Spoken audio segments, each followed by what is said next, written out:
All right, shalom, shalom. First things first, I'm going to give all praise and honor to Yahweh, Ba'Shem, Yahushai, Ba'Shem, Dash. And we give double honors to our apostle elders, which are the apostle elders at Great Millstone, which feed us in knowledge, wisdom, and understanding through the spirit of Yahweh, Ba'Shem, Yahushai. In these last days, 2021, which is the year of hastening the coming of Yahweh, Ba'Shem, Yahushai. We're coming to the time where the Lord is lifting up the standard with this truth, man. And it's going to be a major standard when the time that Esau tries to come with this truth in a violent manner.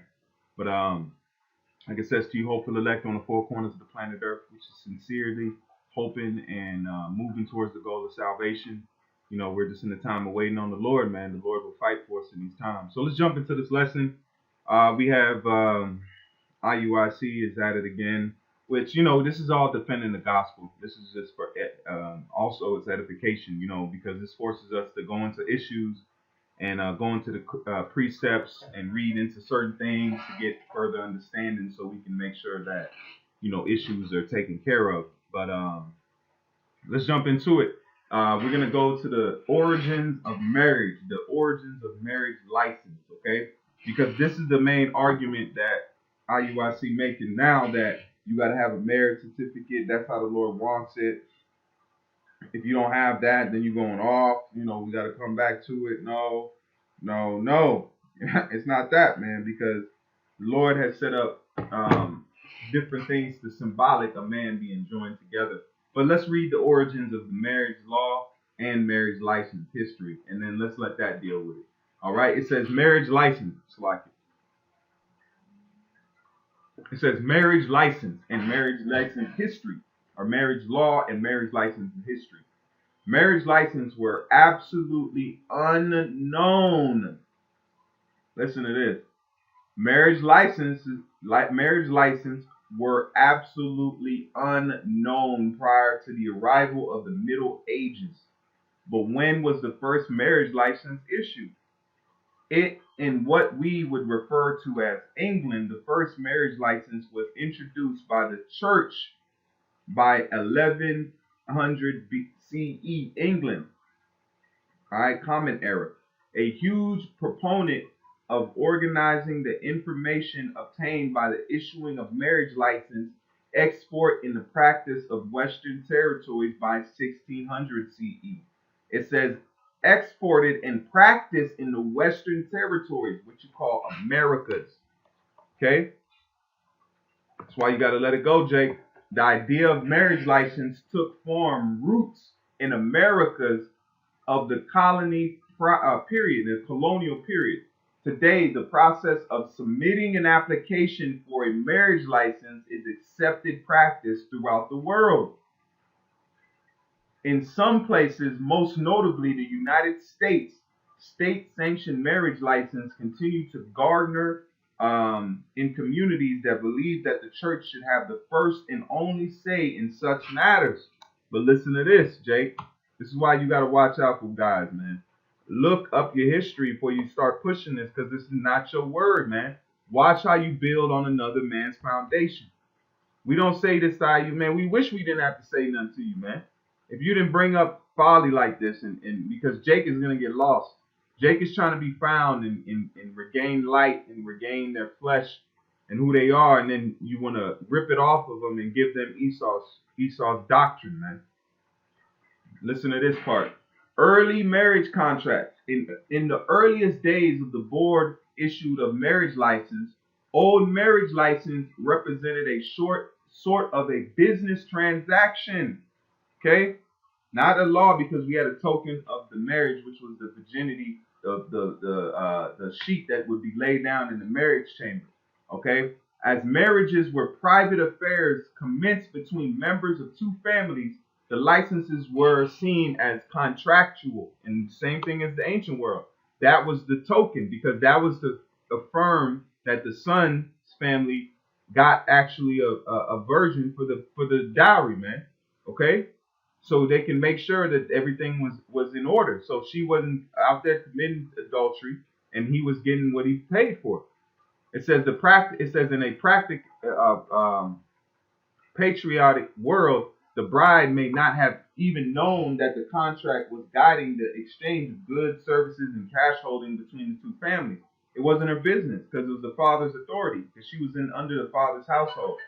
That's why the father would give that's why the father would give the dowry, or the father would make sure the dowry was paid for. Salakia.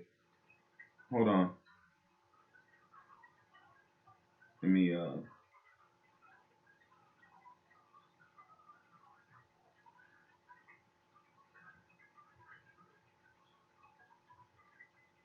So that was the contract to make sure that we were the father wasn't getting gypped for the dowry. Okay.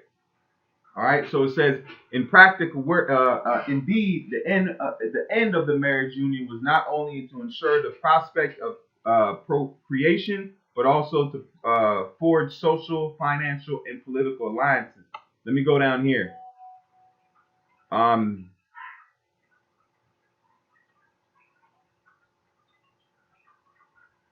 Let me go down a little bit more.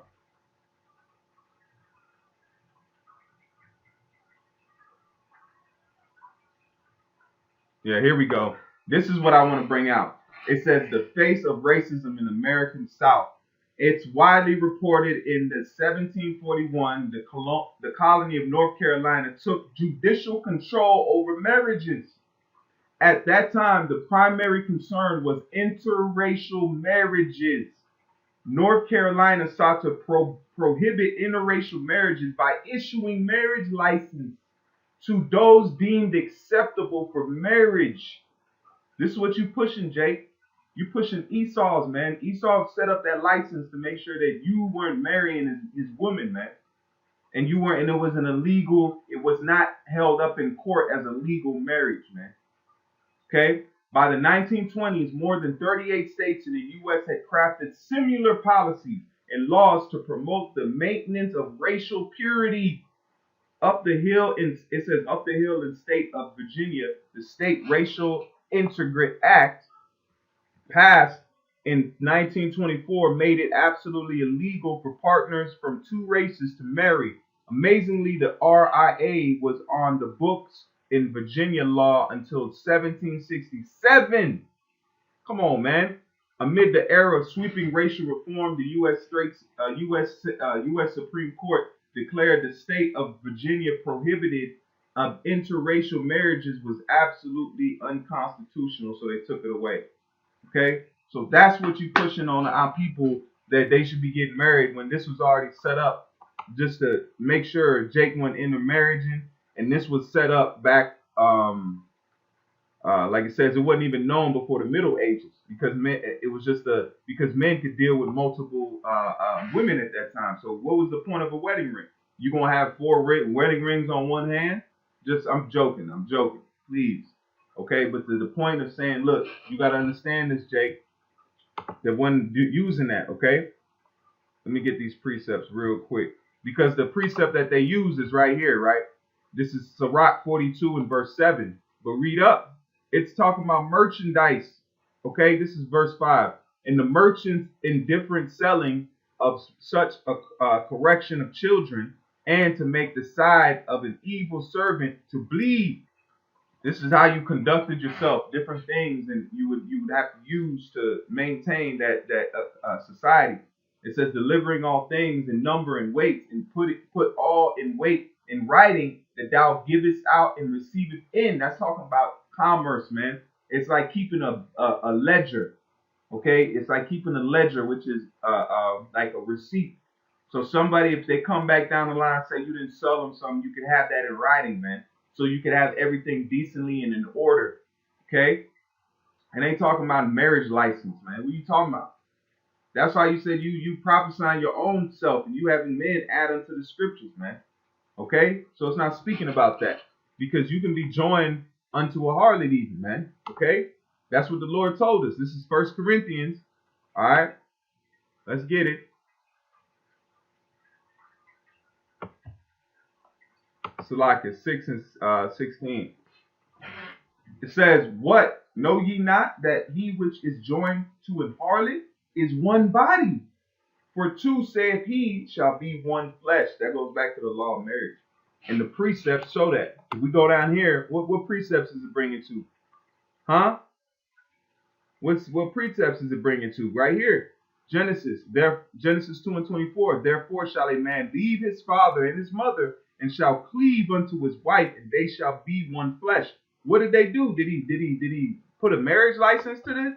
How did he become one flesh with a harlot? Because this is talking about the ways of us joining with these other philosophies. These other philosophies are the harlots. And we joined unto them, we became one flesh with the harlots.